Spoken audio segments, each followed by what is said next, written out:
You wake up, head foggy, mouth dry, stomach completely empty, and before your feet have even touched the floor, the coffee is already going down. It feels efficient, almost healthy, clean, disciplined, but then an hour later, your hands feel slightly shaky, your chest feels oddly buzzy, your stomach starts complaining, and by mid-morning you're either starving, slightly nauseated, or genuinely confused about why your focus got worse instead of better. Here's what most people tell themselves at that point. It's probably just stress, probably just bad sleep.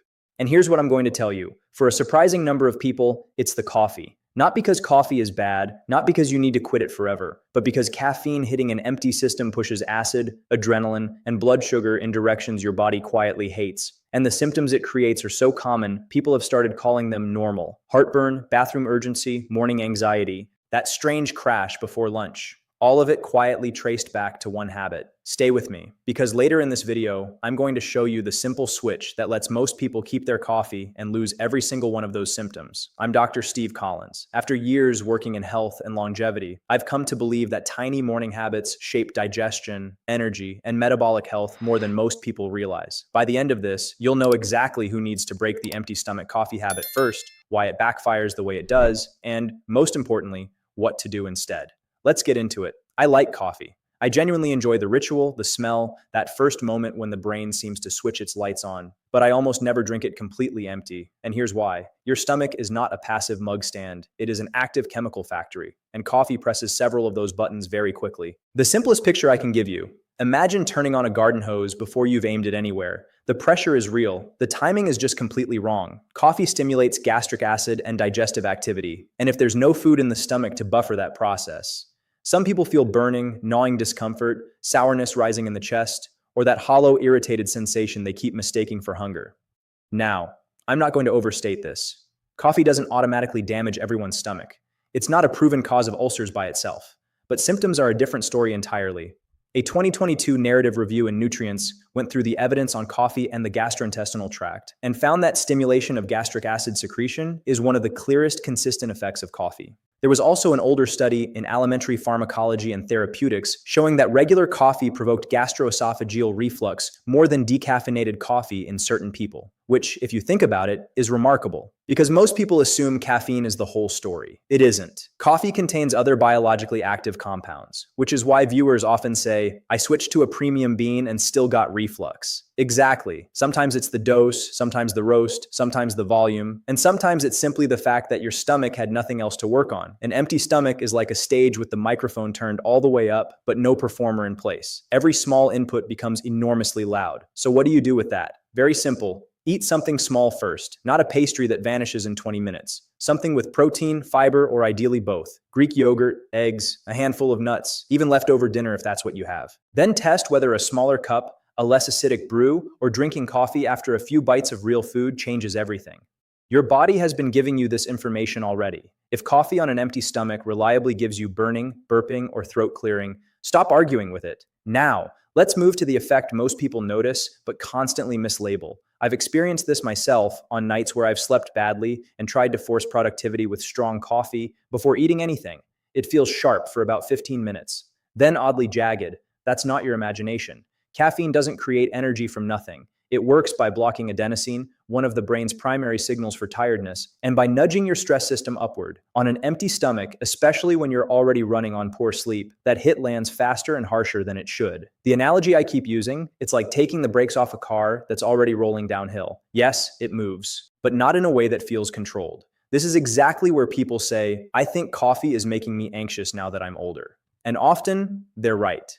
A 2024 meta-analysis in Frontiers in Psychology pooled 14 study samples involving 546 participants and found that caffeine intake increased anxiety overall in healthy populations. That doesn't mean one cup will make everyone panic. What it means is that sensitivity is real, dose matters enormously, and context matters just as much. And here's what makes this tricky. The symptom isn't always obvious fear. Sometimes it's irritability. Sometimes it's a racing mind. Sometimes it's that strange feeling that your body is half a step ahead of you all morning. Sometimes it's you checking your phone 3 times in a minute and calling it productivity. Many people don't realize they're overstimulated until they eat and suddenly feel completely normal again. That moment of calm after food, that's not coincidence. That's a massive clue. There's also a dose problem people routinely ignore. A small homemade coffee and a giant takeaway drink are not the same physiological event, but we talk about them as if they're interchangeable. They're not even close. So here's the practical move.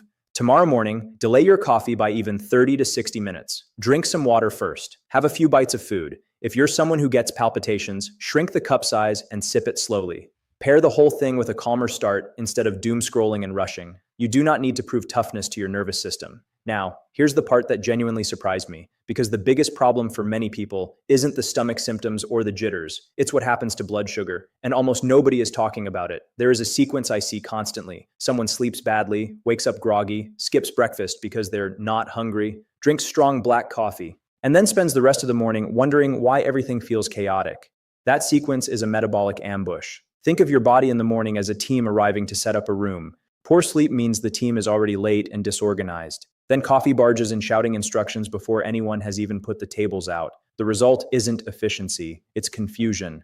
A study from the University of Bath, published in the British Journal of Nutrition in 2020, looked at 29 healthy men and women across different conditions. One of the striking findings, after a night of disrupted sleep, drinking strong black coffee before breakfast increased the blood glucose response to a sugary breakfast drink by roughly 50%. Let that land for a second. Now, let's be careful. Long-term coffee intake is associated in many studies with favorable health outcomes. This isn't a case against coffee overall.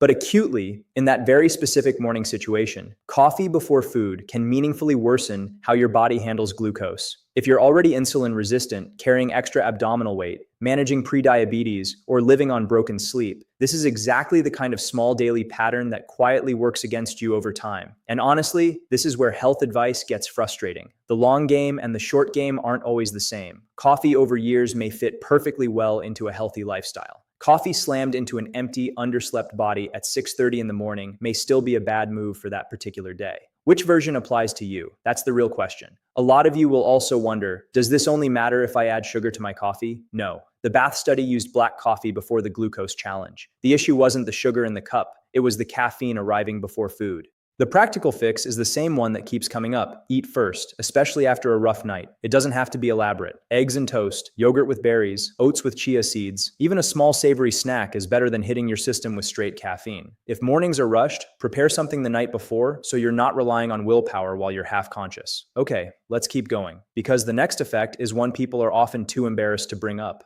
A lot of you already know exactly what I mean here. You drink coffee on an empty stomach. And suddenly your gut says, we are doing this now, not in an hour. Now, coffee can stimulate movement through the digestive tract very quickly. And if your gut is already sensitive, that can become cramps, urgency, or a bathroom trip that appears to come from absolutely nowhere. The analogy I use, tapping a microphone that's already turned up too high. A small input creates a very loud response. A classic study in the journal Gut showed that coffee stimulated rectosigmoid motor activity in healthy people, with the effect lasting at least 30 minutes. More recent reviews on coffee and gastrointestinal function continue to confirm that coffee can stimulate colonic motility. Now, this isn't automatically bad. For some people with sluggish digestion, it can actually feel helpful. But on an empty stomach, in someone prone to IBS-type symptoms, loose stools, nausea, or that churny lower belly feeling, it can be a genuinely miserable start to the day. This is also why two people can drink the exact same coffee and have completely opposite experiences. One person says it wakes them up beautifully. The other says it destroys their morning. Both are telling the truth. Speed matters too, and people miss this completely. Drinking hot coffee quickly on an empty gut feels very different from drinking the same coffee slowly after food. Temperature, concentration, timing, they all change the signal your intestines receive. There's no reward for learning this the hard way every single morning. So notice whether the problem is the coffee itself, the size of the dose, the speed you drink it, or the empty stomach combination. That distinction actually matters. Try eating first for 1 week, try a smaller serving, try a lower acidity roast if that's the issue, or even half calf if the ritual matters more than the full caffeine hit. Medicine gets a lot more useful when we stop pretending all bodies are identical. Now there's there's one final piece, and this one is the most overlooked because people actively mistake it for discipline. Some people wear the empty stomach coffee habit like a badge of honor. I'm fine, I can run until noon on just coffee.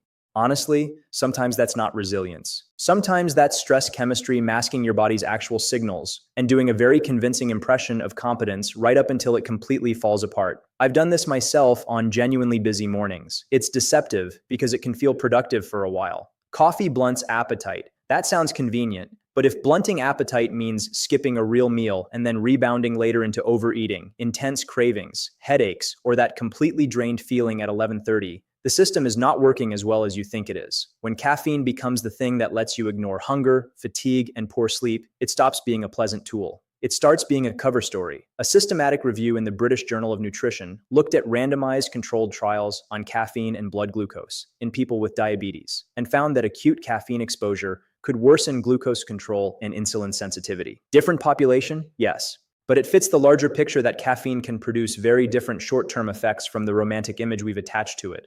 And I want to say something self-aware here, because I know how simple this sounds. Eat first, then drink coffee. Really? That's it? Quite often. Yes. Not because breakfast is magic, but because physiology likes sequence. Food first gives your stomach something to work on, softens the caffeine hit, and often makes the entire morning feel dramatically less extreme. So here's the one honest question I want you to ask yourself tomorrow morning. Does this coffee make me feel stable or just stimulated? Those are not the same thing. If you feel calm, focused, and physically comfortable, fine.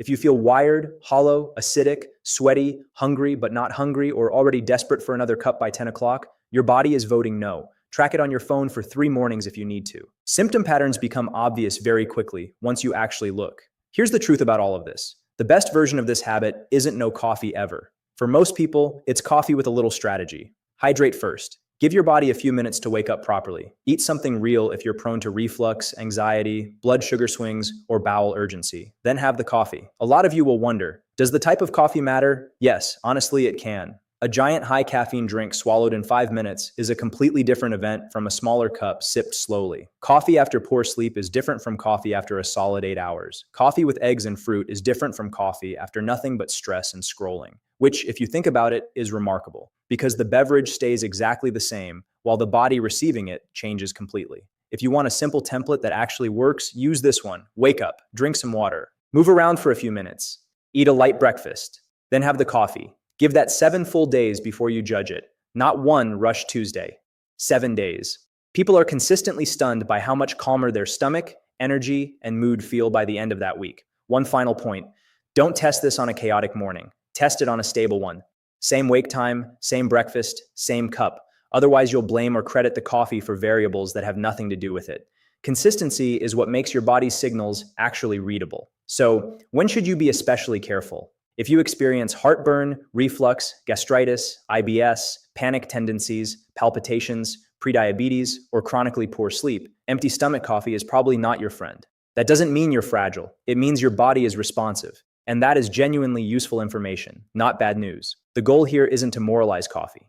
The goal is to use it wisely enough that it supports the life you want, rather than quietly sabotaging the first half of every day. And for those of you listening who feel absolutely fine with black coffee first thing, fair enough. You may genuinely tolerate it well. This video isn't about forcing rules on people with no symptoms. It's about helping the many viewers who have been normalizing clues their body has been giving them for years. Thank you for watching. If this gave you a new way to look at your morning routine, please hit like, subscribe, and share it with someone who runs on coffee and calls the side effects a personality trait. And if you want to go deeper, I've done a full video on how to build a morning routine that actually supports energy, metabolism, and healthy aging. Search the channel for that next. I'll see you in the next one.